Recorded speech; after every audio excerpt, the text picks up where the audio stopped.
Hello students, welcome to your home education. आप सभी का होम एजुकेशन में स्वागत है। आज हम चर्चा करने वाले हैं विटामिन B5 के ऊपर।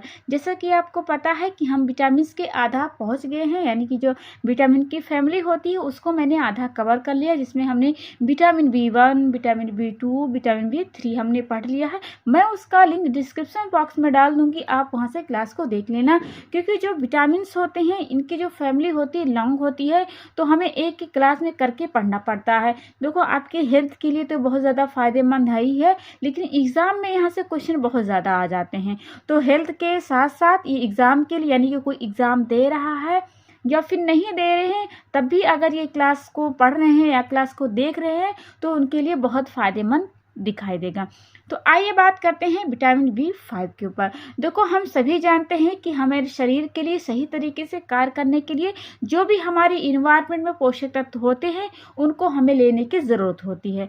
उन्हीं न्यूट्रिशन में से कौन न्यूट्रिशन आते हैं? विटामिन आते हैं। यानी कि जितने सारे न्यूट्रिशन होते हैं, चाहे कार्बोहाइड्रेट हो गए, प्रोटीन्स हो गए, फैट्स हो गए, मिनरल हो, उन्हीं सब में से एक न्यूट्रिशन कौन आते हैं? विटामिन होते हैं। ये विटामिन क्या होते हैं?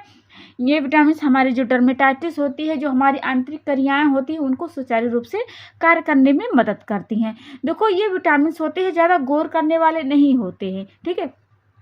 लेकिन वहीं पर कार्बोहाइड्रेट की बात करें, प्रोटीन्स की बात करें, तो इनको लोग ज़्यादा ग्रहण करते हैं। लेकिन जो विटामिन्स होती हैं इनको ज़्यादा ध्यान नहीं देते हैं, ठीक है। तो जो जितने सारे विटामिन्स होते हैं उन विटामिन में से आज हम पढ़ने वाले हैं विटामिन B5 के ऊपर, जिसमें हम इसमें देखेंगे कि इसके कमी से क्या होता है, इसके फ़ायदे क्या होते हैं और ये हमारे शरीर के लिए कितना ज़रूरी होता है, या इसके कमी से अगर इसका कमी हो गया तो इसके जो साइड इफ़ेक्ट आता है वो क्या दिखाई देगा, ठीक है। तो आज हम इसी पे चर्चा करने वाले हैं, तो क्लास में बने रहिएगा। हम बहुत सारे टॉपिक को यहाँ पे पढ़ने वाले हैं।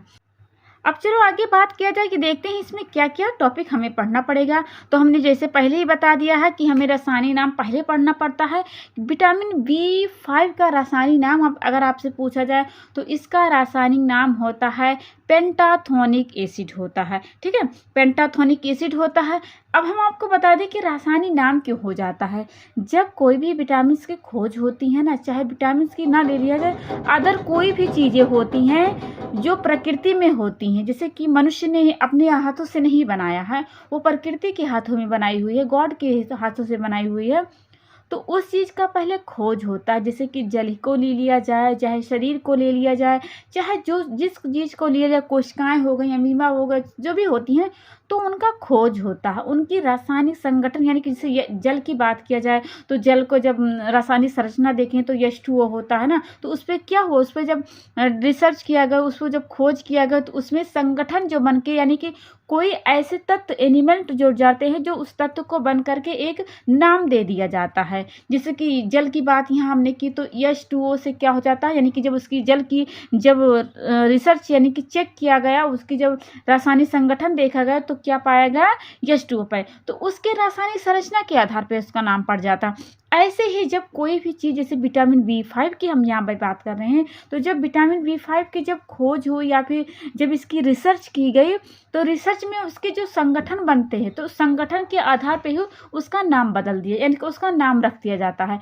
तो यहाँ पे जब उसका, यानी कि पेंटाथोनिक एसिड का जब रिसर्च किया गया तो देखा गया कि इसमें संगठन क्या बने, इसका सूत्र क्या हो रहा, तो उसी के आधार पर उसका नाम चेंज हो जाता है। जैसे विटामिन B, आप यही तो सोचते हैं कि जब विटामिन हम B पढ़ रहे हैं, उसकी फैमिली पढ़ रहे हैं, तो क्यों विटामिन A अलग हो जाता है, या फिर विटामिन B की फैमिली की बात करते हैं तो विटामिन B1 में दूसरा नाम आता है, विटामिन B2 में दूसरे रासायनिक के नाम आते हैं। इसलिए आते हैं क्योंकि जब ये अपना कमी दिखाते हैं तो अलग अलग बीमारी में अपना कमी दिखाते हैं। जैसे कल वाले बीमारी में आपने देखा था, यानी कल वाले विटामिन में देखा था विटामिन B3 आ रहे थे, तो वो क्या कर रहा था, वो आपको प्लेग्रा से बचा रहा था, राइट। उसके पहले आपने विटामिन B1 पढ़ा, विटामिन B2 पर विटामिन B2 में बहुत सारी बीमारियों के नाम पढ़ा, चिरोसिस पढ़ा, एंगुलर डर्मेटाइटिस। तो जो विटामिन B1 होते हैं, विटामिन B2, यानी कि जो इनके रासायनिक संगठन भी बनते हैं तो इनका अलग कार्य होता है। अगर ये एक ही कार्य करे तो इसका जो रासायनिक नाम एक ही पड़ जाए, इसलिए तो इनका जो रासायनिक नाम होता है अलग अलग हो जाता है, क्योंकि उसकी जब खोज होती है तो उनका संगठन, उनका स्वरूप, उनका बदलाव अलग अलग होता है। तो यहाँ पे विटामिन B5 की बात कर रहे हैं तो विटामिन B5 का जब यहाँ रासायनिक नाम आपसे बताते हैं तो उसका रासायनिक नाम होता है पेंटाथोनिक एसिड। ये पेंटाथोनिक एसिड से नाम जाना, यानी कि अगर पूछा जाए कि ये किससे मिलकर के बना होता है तो ये ग्रीक भाषा के शब्द से पेटोई से बन लिया गया है। ठीक है, इसका मतलब होता है, यानी कि इसका अर्थ होता है हर जगह, यानी कि जितने सारे खाद्य पदार्थ होते हैं आपकी इन्वायरमेंट में, उन सब इन्वायरमेंट में क्या होता है विटामिन बी, यानी कि जितने सारे पोषक तत्व होते हैं, ठीक है, जितना भी आप पोषक तत्व ग्रहण करते हो तो उन पोषक तत्व में क्या पाया जाता है, पेंटाथोनिक एसिड पाया जाता है। यानी कि अगर स्रोत के हिसाब से देखा जाए तो अगर आपसे मैं स्रोत पूछूं तो आपको कुछ नहीं आता है ना, तो आप जो भी आप न्यूट्रिशन ले रहे हो, चाहे वो मतलब जो भी खाद्य पदार्थ होते हैं, ठीक है, तो उनमें क्या पाया जाता है, विटामिन B5, क्योंकि इसका जो अर्थ ही निकल रहा है, अर्थ क्या निकल रहा है, इसका अर्थ निकल रहा है हर जगह, यानी कि हर जगह में इसका जो स्रोत होता है पाया जाता है। जैसे कि यकृत हो गया, चावल हो गया, गेहूँ हो गया, रॉयल जेली में सबसे, यानी कि अगर आपसे पूछा जाए कि विटामिन बी का जो मुख्य, यानी कि सबसे ज़्यादा किस में पाया जाता है, तो सबसे ज़्यादा पाया जाता है रॉयल जेली में। आपसे यहाँ से क्वेश्चन भी बन चुका है कि किस में ज़्यादा पाया जाता है, तो याद रखे रहना, रॉयल जेली जो होता है उसमें सर्वाधिक, यानी सबसे ज़्यादा मात्रा में क्या पाया जाता है, पेंटाथोनिक एसिड पाया जाता है। जिससे हर कोई होता है अपना एक, जैसे कि विटामिन सी की बात करते हैं तो आंवले में होता है बहुत ज़्यादा, वैसे प्रोटीन्स की बात करते हैं तो प्रोटीन्स भी क्या, जो सोयाबीन होते हैं। ऐसे यहाँ पे विटामिन B5 की अगर हम बात करते हैं तो बात करते हैं किसकी, रॉयल जेली की, यानी कि रॉयल जेली में सबसे ज़्यादा मात्रा में अगर आपकी विटामिन बी की कमी हो गई है तो उस कमी को अगर दूर करना है तो आपको रॉयल जेली अगर खाओगे तो उसकी जो कमी होगी वो बैलेंस में आ जाएगी। तो यहाँ पे हमने आपको बताया भी कि विटामिन B5 का रासायनिक नाम और रासायनिक नाम का जो अर्थ होता है ये कहाँ से लिया गया, ये बताए फिर से हम यहाँ पे बता देते हैं कि रासायनिक नाम होता है पेंटाथोनिक एसिड। पेंटाथोनिक जो एसिड होता है वो पेटोई से लिया गया है, कहाँ से, वह ग्रीक भाषा के शब्द से लिया गया है। इसका मतलब होता है हर जगह, यानी कि हर खाद्य पदार्थ में इसका मौजूदा पाया जाता है। उसके अलावा यहाँ पे पॉइंट पे देखे जाए, यहाँ पे लिखा है यह घुलनशील, यानी कि जल में घुलनशील होता है। हम यहाँ पे थोड़ा आपको रिकॉल कर देते हैं ताकि आपको याद हो जाए। जब विटामिन का घुलनशीलता पढ़ते हैं तो विटामिन की घुलनशीलता दो प्रकार से होती हैं, एक होती है वसा में घुलनशील और एक होता है जल में घुलनशील। जब जल की घुलनशील की बात करते हैं तो विटामिन बी और सी आते हैं, जब वसा की बात करते हैं तो विटामिन ए, डी, ई, के आते हैं। तो यहाँ पे हम विटामिन बी पढ़ रहे हैं तो विटामिन बी क्या होते हैं, जल में घुलनशील होते हैं। तो विटामिन बी की फैमिली ही पढ़ रहे हैं, यानी कि जितने भी विटामिन बी पढ़ते जाओगे उनकी फैमिली जितने ही पढ़ते जाओगे तो वो क्या होते हैं, जल में घुलनशील होते हैं। लेकिन हाँ, प्रकृति में आपके बहुत सारे ऐसे लिक्विड पदार्थ होते हैं जिनमें क्या होता है, आपका ये जल में घुलनशील होते हुए भी उसमें नहीं घुलनशील होता है। जैसे कि एसीटोन हो गया, ईथर हो गया, बेंजीन हो गया, क्लोरोफॉर्म हो गया, इनमें से में क्या होता है, यह नहीं घुलता है। तो ये भी तो जल होते हैं, लेकिन भले ही उसका संगठन बदल जाता है लेकिन वे लिक्विड फॉर्म में तो होते हैं। तो जल में घुलनशील होते हुए भी बहुत ऐसी चीज़ें होती हैं जिनमें घुलनशील नहीं होता है। जैसे हमने यहाँ पे एग्जाम्पल बताया, एसीटोन, बेंजीन, ईथर, ये सब में क्या होता है, नहीं घुलता है। उसके अलावा आप यहाँ पे देखिएगा कि लिखा है अम्ल, क्षार, ताप और सूर्य के प्रकाश में नष्ट हो जाता है। यानी कि जो विटामिन बी होता है और विटामिन बी सी होता है ये सब बहुत नाजुक होते हैं। जैसे कि आप अगर विटामिन बी और सी को अगर किसी खाद्य पदार्थ में है वो समझो, तो अगर उसको आप धुल रहे हो तो धुलने के बाद भी वो नष्ट हो जाएगा। बर्तन के प्रभाव से अगर एक बर्तन में आपने खाना बना लिया, उसको निकाल करके दूसरे बर्तन में रखोगे तो उसकी पोषक तत्व की जो क्वालिटी होती है वो कहीं ना कहीं उसके बर्तन से हेर फेर खत्म हो जाएगी। उसके अलावा अगर आप विटामिन बी और सी को ज़्यादा पका रहे हो, यानी कि जब खाना बना रहे हो तो उसको ज़्यादा पका दियो तब भी नष्ट हो जाएगा। उसके अलावा जो सूर्य की रोशनी होती है, अल्ट्रावायलेट किरणें होती हैं, उससे भी नष्ट हो जाएगा। यानी कि जितने सारे हमने यहाँ पे बताए उन सबसे क्या हो जाएगा, आपका विटामिन बी और बी सी क्या हो जाता है, नष्ट हो जाता है। यानी कुल मिलाकर के कहे ये बहुत ज़्यादा नाजुक होते हैं, बहुत ज़्यादा सुकुवार होते हैं। इनकी अगर केयरिंग ना की जाए, इनकी अगर जो पाक क्रिया है सही से ध्यान ना दी जाए तो क्या हो जाते हैं, ये नष्ट हो जाते हैं। उसके अलावा यहाँ पे देखे जाए, इसमें चर्म रोग ठीक करने की अद्भुत क्षमता होती है, यानी कि इसके पास क्वालिटी है। जैसे कि आपने कल वाले के चैप्टर में पढ़ा था, तो कल वाले चैप्टर में हमने बताया था विटामिन B3 के बारे में हमने बताया था कि इसकी कमी से अगर हो गई तो आपको कौन सी बीमारी होगी, आपको होगी पेलेग्रा। तो पेलेग्रा क्या हो रहा था, पेलेग्रा डर्मेटाइटिस वाली बीमारी, यानी कि जो त्वचा में रिएक्शन हो रहे थे, त्वचा में जो साइड इफेक्ट दिखाते हैं वो होता है पेलेग्रा होता है। तो पेलेग्रा क्या होगा, मेन रिस्पॉन्स। उसके बाद में जो केस्टल नेकलेस आते हैं, डर्मेटाइटिस, डिमेंशिया, ये सब आते हैं। तो कोई ऐसी चीज़ होते हैं, जैसे कि हमने कार्बोहाइड्रेट के चैप्टर में बताया था, तो आपको अगर कार्बोहाइड्रेट की बीमारी, यानी कि आपको कार्बोहाइड्रेट की अधिकता हो गई या फिर कुछ भी हो गया, इनबैलेंस हो गया, तो शुगर हो जाता है। प्रोटीन्स की बात करते हैं, गठिया हो जाता है। वसा की बात करते हैं, आप मोटापा हो जाता है, विषाक्तता, ये सब हो जाता है। वैसे ही आप विटामिन B5 की बात करते हो, अगर इसकी कमी हो गई है तो आपको एक रोग होगा। क्या होगा, आपकी जो त्वचा होती है ना, वो सफ़ेद हो जाएगी। यानी कि इस बीमारी में भी, यानी कि इस विटामिन में भी क्या होगा, त्वचा संबंधी बीमारी, यानी कि जो विटामिन होती है ना, वो त्वचा संबंधी बीमारी होती है। लेकिन जो अलग अलग विटामिन पढ़ते जाओगे, अलग अलग क्षेत्र में होते जाएंगे। जैसे विटामिन A की बात किए थे तो उसमें अलग हो रहा था, यानी कि विटामिन B की ही बात किया जाए तो विटामिन B में आपने पहले वाले जब पढ़ा था, B1 में पढ़ा था, तो B1 में कुछ और था, ठीक है। वैसे विटामिन B2 में जब देखा था तो उसमें कुछ और था, विटामिन 3 में देख, यानी कि जितने भी विटामिन पढ़ते जाओगे, विटामिन की जो क्वालिटी होती है बदलती चली जाएगी। तो यहाँ पे हम बात कर रहे हैं विटामिन B5 की। तो अगर आपसे पूछा जाए कि इसकी अगर कमी हो गई है तो आपको क्या दिखाएगा वो लक्षण, तो आपका जो सफ़ेद होता है, यानी कि जो आपका स्किन होता है वो वाइट हो जाएगा। उसको क्या कहते हैं, उसको किताबी लैंग्वेज से कहते हैं चर्म रोग। यानी कि विटामिन B5 आपको चर्म नामक रोग से ठीक करता है, ठीक है। अब आगे बात किया जाए, आगे यहाँ पे लिखा है कुछ पॉइंट हमने, यदि इसे उदासीन घोल में 20 डिग्री सेल्सियस पर 20 मिनट तक भी उबाला जाए तो यह नष्ट हो जाता है। वही हमने यहाँ पे बात करा कि अगर आप इसे ज़्यादा पकाओगे या फिर ज़्यादा कुछ करोगे तो क्या हो जाएगा, यह नष्ट हो जाएगा। कुल मिला के कहे, अगर आप इसका केयर नहीं करोगे, देखभाल नहीं, बी जैसे कि अगर आपने बी सही से याद कर लिया है ना, तो सी में भी वही क्या हो जाएगी, बर्ताव बनाना पड़ेगा। यानी कि जो बी में आप केयरिंग करते हो वही सी में केयरिंग करना पड़ेगा। आप धूप के प्रभाव से बचाओ, इसे सही पाक क्रिया करो, इसे ज़्यादा धो लो नहीं, इसे बर्तन के प्रभाव से दूर रखो। बहुत सारी प्रक्रिया यहाँ पे शामिल होती हैं।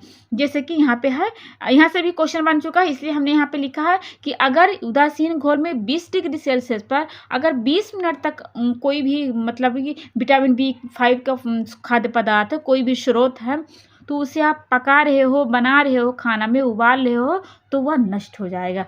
उसके बाद में यहाँ चर्म रोग ठीक करता हो, तो वही बात हो गई, जो सफ़ेद रोग होता है उस सफ़ेद रोग को ठीक करता है। उसके अलावा यहाँ पे देखी जाए, रक्त शर्करा के स्तर को सामान बनाए रखने में कार्य करता है। यानी कि रक्त शर्करा मतलब क्या हो गया, कार्बोहाइड्रेट हो गया। तो जो कार्बोहाइड्रेट का स्तर होता है, यानी कि जो कार्बोहाइड्रेट की मात्रा होती है, जो ग्लूकोज की मात्रा होती है, उसको नियंत्रित, अगर आपके शरीर में ग्लूकोज ज़्यादा हो गया या कम हो गया तो भी बहुत सारी दिक्कतें देखने को मिलेगा, जो मधुमेह रोग का यहाँ पे दर्शाता है। तो अगर विटामिन B5 की कमी हो गई है तो क्या हो जाएगा, आपको बहुत सारी बीमारियां देखने को मिलेगी, जिससे हमने चर्म रोग को बताया। और जो आपका रक्त शर्करा होती है, यानी कि जो आपके खून में जो शर्करा यानी कि ग्लूकोज का जो स्तर होता है वह इनबैलेंस हो जाएगा, वह सही से बन नहीं पाएगा, जो इंसुलिन होती है वो भी कार्य नहीं कर पाएगी। अब आगे बात किया जाए, अगला होता है, यहाँ पे देखते हैं पेंटाथोनिक एसिड के कमी से प्रभाव। यानी कि अगर आपके शरीर में पेंटाथोनिक एसिड की कमी हो गई है तो आपको क्या क्या कमी देखने को मिलेगा। यानी कि जितने भी पोषक तत्व होते हैं उनकी अधिकता और उनकी कमी हमें बहुत भयानक रूप दिखाती है, चाहे कमी हो चाहे अधिकता हो। तो यहाँ पे हम कमी की बात कर रहे हैं, तो अगर आपके शरीर में पेंटाथोनिक एसिड की कमी हो गई है तो आपको रिएक्शन क्या होगा, तो जो आपके हाथ और पैर की मांसपेशियां होती हैं वो ऐंठन करेगी, यानी कि दर्द करेगी। उसके अलावा वार्निक फिट सिंड्रोम होगा। वार्निक फिट सिंड्रोम क्या होता है उसे हम बता वार्निक फिट सिंड्रोम का मतलब क्या होता है, यानी कि ये किस बीमारी से संबंधित होती है? तो जो आपके पैर होते हैं, पैरों के तलवे में जलन महसूस करती है। वैसे तो डायबिटीज़ बीमारी में ये सब देखने को मिलता है, लेकिन आपके शरीर में विटामिन B5 की अगर कमी हो गई है तो यह बीमारी देखने को मिलेगी, यानी कि वार्निक फिट सिंड्रोम। लेकिन अगर आपके शरीर में विटामिन B12 की भी कमी हो गई है तो आपको ये बीमारी देखने को मिली। हालांकि कि इसकी जो बीमारी होती है, यानी कि जो ये दिखाता है, अपना प्रदर्शित करता है पैरों की जलन, बहुत ज़्यादा अधिक नहीं होती है, लेकिन धीरे धीरे होकर के बहुत तेज होती है। यानी कि जब आएगी तो स्लो होगी, यानी कि हल्का हल्का जलन करेगा, लेकिन जब ये बीमारी बढ़ जाती है तो धीरे धीरे धीरे ज़्यादा बढ़ जाती है। कोई भी बीमारी हो गई है, जब उसका फर्स्ट स्टेज होता है तो थोड़ा धीरे होता है, लेकिन जब वही देखभाल ना करो, केयर ना करो, तो वो बीमारी अपना जगह बना लेती है। तो वैसे ही वार्निक फिट सिंड्रोम होता है, आपकी जो पैर होती हैं, तलवे होती हैं, तलवे में जलन हो जाता है। लेकिन याद रखे रहना, विटामिन B5 के भी कमी से होता है, लेकिन जो डायबिटीज़ की बीमारी होती है उनमें भी ये देखने को मिलता है, और विटामिन B12 के भी कमी से यह देखने को मिलता है। उसके अलावा यहाँ पे देखिएगा, जो मानसिक उथल पुथल होती है, ठीक है, ये भी देखने, यानी कि जो उनका पीरियड्स का डेट होता है इधर उधर हो जाता है, कभी जल्दी कभी देर में आता है। उसके अलावा जो लड़कियां होती हैं उनके अंदर बेचैनी हो जाती है, ठीक है। यहाँ पे देखिएगा, पाचन संबंधी विकार और चर्म रोग वही हमने बात किया कि अगर कमी हो गई है तो आपको चर्म रोग ये बीमारी हो जाएगी, यानी कि आप जो स्किन होता है, स्किन आपका सफ़ेद हो जाएगा। यानी कि हमने अभी तक बात किया कि पेंटाथोनिक एसिड की कमी से क्या क्या रिएक्शन हो जाते हैं। आपने अभी देखा कि जो विटामिन B होता है, एक क्या होता है, पेंटाथोनिक एसिड होता है, यानी कि जो रासायनिक नाम होता है, ठीक है। जब शरीर में इस विटामिन का कमी हो जाएगा ना, यानी कि इसका स्तर जब कम हो जाता है ना, तो उसे हम क्या कहते हैं, विटामिन B5 की कमी कहते हैं। इसका जो कमी होती है ना, बहुत ज़्यादा दुर्बल माना जाता है, यानी कि जो इसका कमी दिखाएगा बहुत ज़्यादा, जो देखो किसी किसी का चर्म रोग हो जाता है तो जल्दी ठीक नहीं होता है, उनकी उम्र गुजर जाती है, लेकिन वो बीमारी नहीं ख़त्म होती है।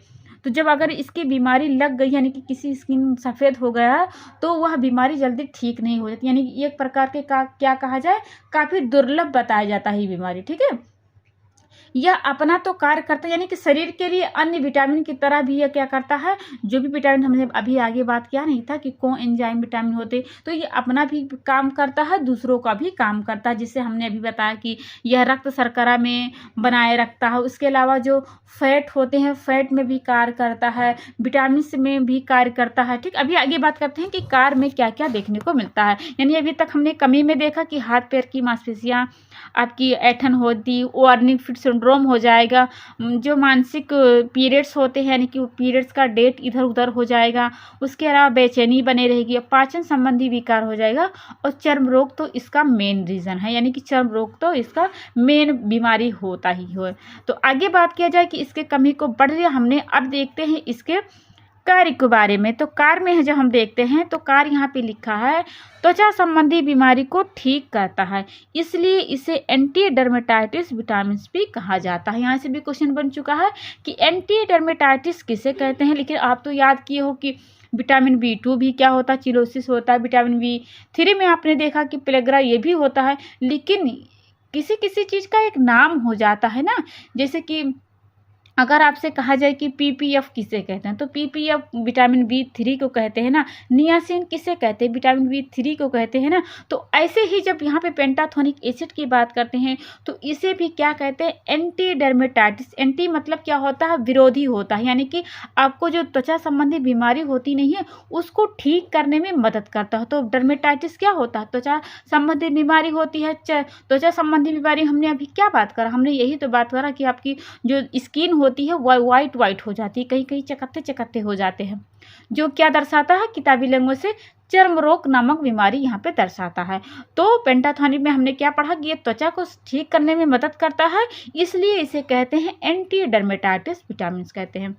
उसके अलावा यहाँ पे देखिएगा, यह हार्मोन्स या वसा के संश्लेषण का कार्य करता है। देखो जितने भी आपने कार्बोहाइड्रेट पढ़ा, प्रोटीन्स पढ़ा, फैट पढ़ा, ठीक है, जो यहाँ पे मेन पोषक तत्व होते हैं, ये जो हमने अभी नाम लिया है, कार्बोहाइड्रेट, प्रोटीन्स, फैट, ये सब अपना कार्य सिर्फ नहीं, यानी कि अपना कार्य तो कर रहे हैं ना, लेकिन इनके पीछे बहुत लोग मिले, यानी कि बहुत पोषक तत्व मिले होते हैं, तब वो अपना कार्य कर रहे हैं। भले हम लोग प्रोटीन्स ज़्यादा ग्रहण करते हैं, हम लोग विटामिन कम करते हैं, यानी कि हम कार्बोहाइड्रेट ज़्यादा करते हैं, फैट करते हैं, ठीक है, ये तीनों तो बहुत करते हैं। उसके पीछे में जो अदर आते हैं ना, अदर खनिज लवण आते हैं, विटामिन आते हैं, लेकिन ये बेचारे जो हमारे कार्बोहाइड्रेट होते हैं, प्रोटीन हैं, वसा होते हैं, ये सब अपना कार्य अकेले नहीं कर पाते हैं, इनको किसी को साथ लेकर के करना पड़ता है। जैसे हमने कल वाली क्लास में पढ़ा था कि जब हमने पढ़ा था नियासिन यानी कि निकोटिनामाइड में पढ़ा था, तो हमने यही तो देखा था कि ये क्या कर रहे थे, अपना कार्य कर रहे थे, यानी कि कोएंजाइम के रूप में कर रहे थे। अपना कार्य करते हुए भी प्रोटीन्स में कार्य कर रहे थे, यानी कि बैड कोलेस्ट्रॉल को कम कर रहा था और गुड कोलेस्ट्रॉल को बढ़ा रहा था। उसके अलावा जो कार्बोहाइड्रेट और ग्लूकोज को क्या कर रहा था, बदलने में प्रक्रिया कर रहा था। उसके अलावा हमने बात किया था कि ट्रिप्टोफैन यानी कि प्रोटीन में भी कार्य करता है। कुल मिलाकर कहा जाए, ये जो विटामिन्स होते हैं कोएंजाइम के रूप में होते हैं। कोएंजाइम अपने कॉपी में लिख लेना कि विटामिन्स क्या होते हैं, कोएंजाइम होते हैं, अपना भी कार्य करते हैं, दूसरों का भी कार्य करते हैं। तो यहाँ पे लिखा है कि ये विटामिन्स यानी कि विटामिन यानी कि पेंटाथोनिक एसिड क्या होता है, अपना कार्य कर रहा है। उसके अलावा जो हार्मोन्स, हमारे शरीर में बहुत सारे हार्मोन्स बनते हैं, हार्मोन्स के तारा, हार्मोन्स बनने के बाद ही जो हमारा भोजन होता है, जो हमारा कुछ भी होता है, वो अपना रिएक्शन यानी कि अपना कार्य कर पाते हैं। उसके अलावा जो संश्लेषण होते हैं यानी कि वसा का जो सुखाव होता है ना आपके शरीर में, ठीक है, तो वो सुखाव को भी कार्य करता है कौन, पेंटाथोनिक एसिड। अब हम बात करते हैं, यहाँ पे लिखा है यह लिनोलिक एसिड से आर्कोडेनिक एसिड में कार्य करता है, ठीक है। अब यहाँ पे हम बात करते हैं कि लिनोलेनिक एसिड और आर्कोडोनिक एसिड किसे कहते हैं। तो जब हमने आपको वसा वाला चैप्टर पढ़ाया था, तो वहाँ पे आपने देखा था वसा को जब हम ग्रहण करते हैं तो दो रूपों में करते हैं। एक होता है सेचुरेटेड फैटी एसिड होता है और एक होता है अनसेचुरेटेड फैटी। जब सेचुरेटेड फैटी एसिड की बात करते हैं तो उसे हिंदी में कहते हैं संतृप्त वसा कहते हैं, यानी कि सेचुरेटेड फैटी एसिड को हिंदी में क्या कहते हैं, संतृप्त वसा कहते हैं। और जब अनसेचुरेटेड फैटी को एसिड को हिंदी में कहते हैं तो उसे कहते हैं असंतृप्त वसा कहते हैं, ठीक है, असंतृप्त वसा कहते हैं। जब हम संतृप्त वसा की परिभाषा देखते हैं, यानी कि उसे किसे कहेंगे, तो जिनमें यानी कि जिस वसा में जमने का गुण होता है, यानी कि अगर उसे वातावरण में खुला आप रख दोगे, अगर वह चीज़ जम जा रहा है, जैसे मक्खन हो गया, उसके अलावा चर्बी हो गई, जो मूंगफली का तेल होता है, ठीक है, गोले का तेल हो गया, नारियल का तेल, ये सब क्या होते हैं, संतृप्त वसा में आते हैं। यानी कि आप अगर इसे ग्रहण करते हो तो ये आपके शरीर में जाने के बाद क्या हो जाएगा, ग्रहण जम जाएगा, ठीक है। तो संतृप्त वसा किसे कहते हैं, जिसके अंदर जमने का गुण होता है, उनको क्या कहते हैं, संतृप्त वसा यानी कि सैचुरेटेड फैटी एसिड कहते हैं। जब वहीं पे अनसैचुरेटेड फैटी एसिड यानी कि असंतृप्त वसा की बात करते हैं, तो जिनमें जमने का गुण ना हो, यानी कि आप उसे जब ग्रहण करोगे ना तो आपके शरीर के अंदर यानी आपके ब्लड में जब जाएगा तो वो जमेगा नहीं। अगर वो आपके शरीर में जाने के बाद वो नहीं जमता है तब तो बहुत अच्छी बात है, क्योंकि जब आपके शरीर में वसा जाकर के जमाव हो जाएगा तो आपका जो खून का बहाव होता है, जो रक्त का प्रवाह होता है, वो रुक जाएगा, जिससे हार्ट अटैक भी आ सकता है, ठीक है, बहुत सारी बीमारियों को लेकर के आपकी मृत्यु भी हो सकती है।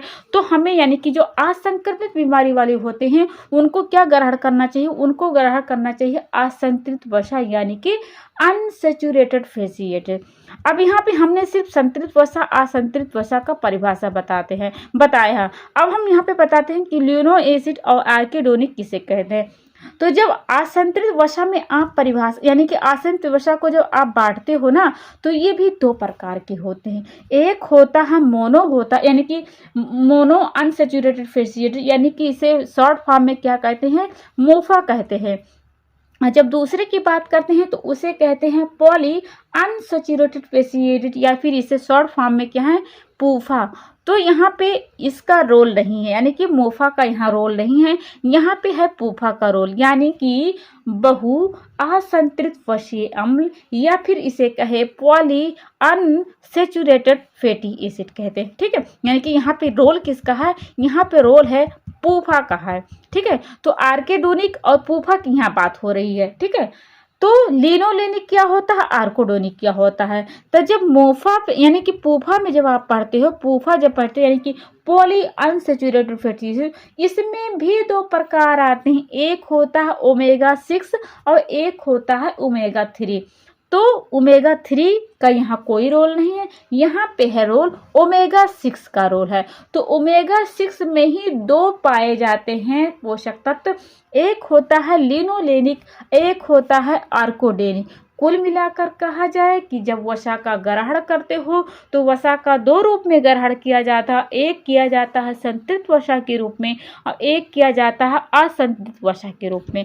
जब असंतृप्त वसा को बांटते हो तो उसके भी दो प्रकार निकल के आते हैं, उसके भी दो प्रकार निकल के आते हैं, एक होता है मुफा, एक होता है पूफा। मुफा का यहाँ कोई रोल नहीं है, यहाँ पे रोल है पूफा। जब पूफा को भी आप बांटते हो तो भी कितने प्रकार के होते हैं, दो प्रकार होते हैं, एक होता है ओमेगा 6, एक होता है ओमेगा 3, और भी होते हैं लेकिन हम यहाँ पे ओमेगा 3 और ओमेगा 6 की बात कर रहे हैं। तो यहाँ पे ओमेगा 3 की बात नहीं कर रहे हैं, यहाँ पे बात हो रही है ओमेगा 6 की, यानी कि लिनोलेनिक और आर्कोडेनिक। तो अब पता चल गया कि ये कहाँ से आया है, लिनोलिक और आर्कोडेनिक। तो अगर आपको लिनोलेनिक ग्रहण करना है तो आपको क्या खाना पड़ेगा, तो जो वनस्पतिक तेल होते हैं जो आपके शरीर में जाने के बाद जलेंगे, मतलब वो जमेंगे नहीं, यानी कि जो सरसों का तेल होता है वो कहाँ जमता है, तो ये वनस्पति से तो पाया जाता है, जैसे सोयाबीन का तेल हो गया। तो ये सब क्या होते हैं, वनस्पति जगत से जो आपके ग्रहण करते हैं वो होते हैं लिनोलेनिक, यानी कि आपको उससे मिलेगा ओमेगा 6 मिलेगा। जब आर्कोडेनिक की बात करते हैं तो जो प्राणी जगत से जो मिलता है, जो भी तेल मिलते हैं तो उसे कहते हैं आर्कोडोनिक, यानी कि ओमेगा 6 कहते हैं। तो जो लिनोलेनिक होता है, आर्कोडेनिक होता है, जब आप इसे ग्रहण करते हो तो आपका शरीर संश्लेषित यानी कि आपका शरीर सोखता है ना, तो कौन सोखता है, विटामिन यानी कि पेंटाथोनिक एसिड यानी कि विटामिन B5 की अगर आपकी पूर्ति हुई, आपने ग्रहण किया है, तब लिनोलेनिक आर्कोडेनिक अपना कार्य कर पाएंगे। यानी कि ये भले ही बहुत आप इसे कम ग्रहण करते हो, लेकिन जब आप इसका ग्रहण नहीं करोगे यानी कि पेंटाथोनिक एसिड के जब आप स्रोत नहीं खाओगे तो ये अपना कार्य तो रोक ही देगा। उसके अलावा जो भी अदर आते हैं, जैसे प्रोटीन्स की बात की हमने, उसके अलावा हमने बात की ग्लूकोज यानी कि कार्बोहाइड्रेट की बात करी, या फिर हमने फैट की बात करी, ये सब भी अपना कार्य नहीं कर पाएंगे, ठीक है। तो हमें हमारे इन्वायरमेंट में जो भी पोषक तत्व होते हैं उन पोषक तत्व को जरूर ग्रहण करना चाहिए, क्योंकि जब वो अपना रिएक्शन दिखाते हैं तो बहुत भयानक दिखाएंगे। क्योंकि अगर आपने जो जमने वाला गुण होता है, जमने वाला गुण हमने अभी क्या बताया, हमने यही तो बताया कि अनसैचुरेटेड फैटी एसिड क्या होते हैं, जो आपके शरीर में जमते नहीं है, यानी कि आपके हृदय के लिए बहुत, यानी कि आपके हार्ट बीट के लिए, अपने सबके लिए बहुत, आपके शरीर के लिए बहुत फायदेमंद होते हैं। तो जो लिनोलेनिक होता है, आर्कोडेनिक होता है, यानी कि ओमेगा 3 ओमेगा 6 क्या होते हैं, आपके शरीर के लिए बहुत फायदेमंद होते हैं। चाहे डायबिटीज हो गए, चाहे हार्ट बीट वाली बीमारी हो गई, यानी कि असंक्रमित वाली बीमारी जिनकी होती है उनको असंक्रमित यानी कि उनको असंतृप्त वसा ग्रहण करना चाहिए, यानी ओमेगा 3 हो गया, ओमेगा 6 हो गया, मोफा हो गया, पूफा हो गया। अब आपको पता चल गया होगा, आगे बात करते हैं, इतना पता तो चल गया होगा। अब यहाँ पे देखते हैं, और यहाँ पे बात आता है पायरुविक एसिड। यहाँ पे लिखा है यह पायरुविक एसिड के ऑक्सीकरण का कार्य करता है। अब हम आपको यहाँ पे बता देते हैं कि पायरुविक एसिड किसे कहते हैं। देखो, हम यहाँ पे इसलिए रिकॉल कर रहे हैं आपको, ताकि आप चीज़ों को कनेक्ट कर पाओ, ठीक है। आप चीज़ों को कनेक्ट कर पाओगे तभी तो समझ पाओगे कि आप पायरुविक एसिड किसे कहते हैं। देखो, याद करिएगा, जब हमने कार्बोहाइड्रेट का चैप्टर पढ़ा था तो वहाँ पे हमने देखा था कि कार्बोहाइड्रेट कितने प्रकार के होते हैं, तो वो होते हैं 3 प्रकार के, राइट। ये तुमने बात किया था, एक होता है मोनो, एक होता है पॉली, एक होता है मोनो, एक होता है डाई, एक होता है पॉली होता है, ठीक है, यानी कि 3 होते हैं। तो आपने मोनो खाया है, यानी कि मोनो का कोई स्रोत खाया है, आपने डाई का कोई स्रोत खाया, आपने पॉली का स्रोत खाया, यानी कि कुल मिलाकर कहा जाए अपने तीनों जो भी प्रकार हमने यहाँ पे बताए हैं, तो आप खाते हो ना, तो उसका जल अपघटन होता है, यानी कि उसका मेटाबॉलिज्म होता है। जब आपके शरीर में जाता है ना, तो बहुत सारे ऐसे रासायनिक होते हैं, तो वो अपना रिएक्शन दिखाते हैं, वो टूटते हैं, यानी उनका जल अपघटन होता है। जल अपघटन के बाद यानी कि सरलतम रूप किसमें आते हैं, तो वो आते हैं ग्लूकोज में,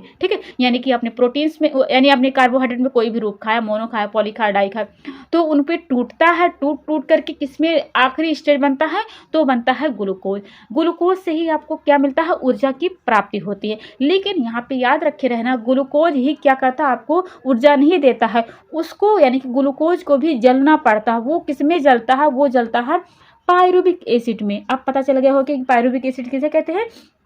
तो पायरुविक एसिड वही होता है जब आपने ग्लूकोज ग्रहण किया है, यानी कि कोई भी आपने कार्बोहाइड्रेट का स्रोत किया है, ग्लूकोज आपके शरीर में बना है, तो ग्लूकोज आपके शरीर में जा करके यानी कि आपके ब्लड में जा करके वो अपना रिएक्शन यानी कि वो जलता है, जल करके किस में आता है, तो वो आता है पायरुविक एसिड में। तो पायरुविक एसिड में आपके जब जल जाता है तो वो अपना यानी कि अपने पूरे जो हमारा शरीर है ना, वो इधर उधर जाएगा, यानी कि ऑक्सीकरण उस पर होगा। तो उसके लिए कौन रिस्पॉन्सिबल होता है, उसके लिए पेंटाथोनिक एसिड होता है। ठीक है, अब यहाँ पे आपको पता चल गया होगा कि ये कार्बोहाइड्रेट में भी आपकी भूमिका निभाता है। ठीक है, अगर आपके शरीर में पेंटाथोनिक एसिड हो गया, कमी हो गई, तब भी क्या हो जाएगा, जो कार्बोहाइड्रेट का कार्य होता है, ठीक है, तो वो भी अपना कार्य नहीं कर पाएगा। यानी कि जो कार्बोहाइड्रेट का लास्ट स्टेज होता है, जो आपको शरीर को ऊर्जा प्रदान करता है, यानी कि पायरुविक एसिड भी आपका नहीं कर पाएगा। अब आगे बात किया जाए, यहाँ पे मिटा देते हैं। यहाँ पे लिखा है यह हीमोग्लोबिन के निर्माण हेतु पैराफिन का निर्माण करता है।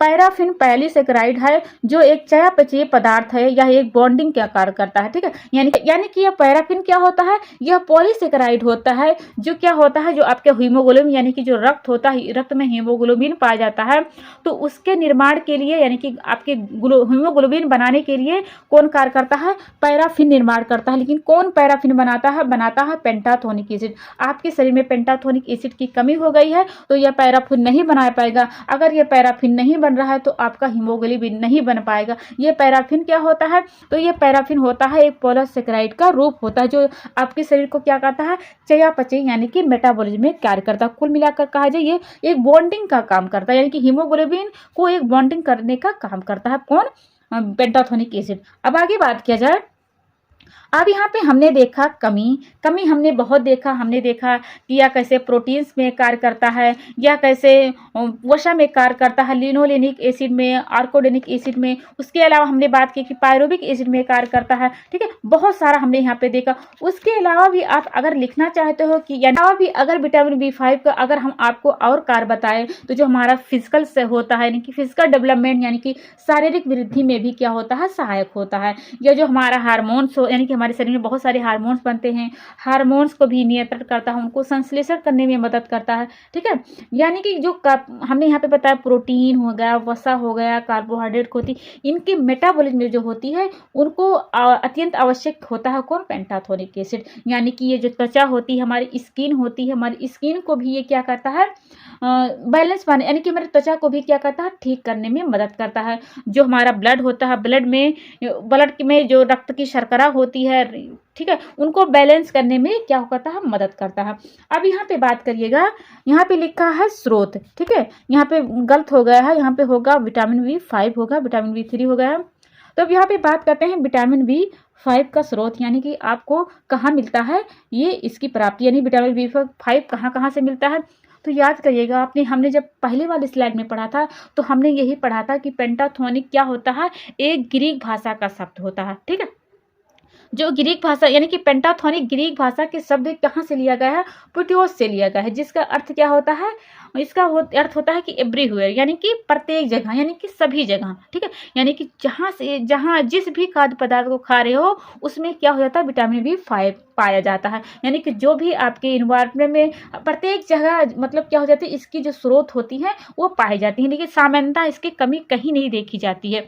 यह हर खाद्य पदार्थ में इसकी प्राप्ति होती है। जैसे कि यहाँ पे लिखा हुआ है, यकृत हो गया, चावल की परत हो गया, गेहूं के अंकुरित हो गया, गेहूं के चोकर, दालें, मछली, रॉयल जेली। याद रखे रहना क्योंकि यहाँ से क्वेश्चन बन चुका है कि किसमें अधिक पाया जाता है, तो रॉयल जेली में सबसे अधिक पेंटाथोनिक एसिड पाया जाता है। ठीक है, उसके अलावा यहाँ पे देखिएगा आंत में पाए जाने वाली आई कोली से भी इस विटामिन का सृजन होता है। यानी कि कोई मिलाकर अगर आपको कुछ भी नहीं याद आ रहा है, यानी कि विटामिन B5 का स्रोत अगर आपसे पूछा जाए तो इसका याद रखे रहना, इसका अर्थ ही होता है कि हर जगह पाने वाला, यानी कि एवरीवेयर, हर जगह, यानी कि जितने भी खाद्य पदार्थ आप देखोगे तो उसमें पेंटाथोनिक एसिड पाया जाता है, जो यहाँ पे हमने कुछ एग्जाम्पल तौर पर लिख दिया है। अब आगे बात किया जाए, आगे यहाँ पे देखते हैं इसके अवशोषण और विसर्जन और संग्रह की बात करते हैं। तो जब इसका विसर्जन यानी कि इसका अवशोषण होता है, इसका अवशोषण कहाँ होता है, छोटी आंत में होता है। वही हम हमने भी आगे बात करा कि जब इसका अवशोषण होता है, यानी कि हमारे आंतों में पाई जाने जो आई कोली होती है, इसमें अवशोषण हो जाता है। इसके अलावा विसर्जन यानी कि बाहर कहाँ से निकलता है, तो आपके मूत्र से बाहर मूत्र के बाहर से क्या करता है, बाहर निकल जाता है।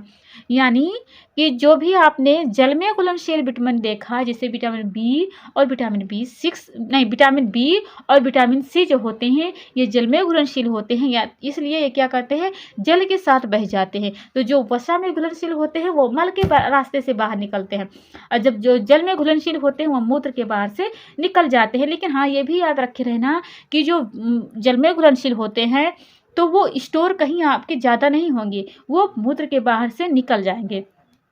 फिर भी यहाँ पे देखिएगा संग्रह भी हमने लिखा हुआ है कि इनका संग्रह कहाँ होता है, तो इनका संग्रह नहीं होता, ये बहने वाले होते हैं, यानी कि उनका जल में घुलनशील होता है, तो ये जल में घुल जाते हैं, जल में घुल जा करके ये मूत्र के बाहर से निकल जाते हैं। लेकिन अगर अवशोषण का बात किया जाए तो अवशोषण कहाँ होता है, छोटी आंत में।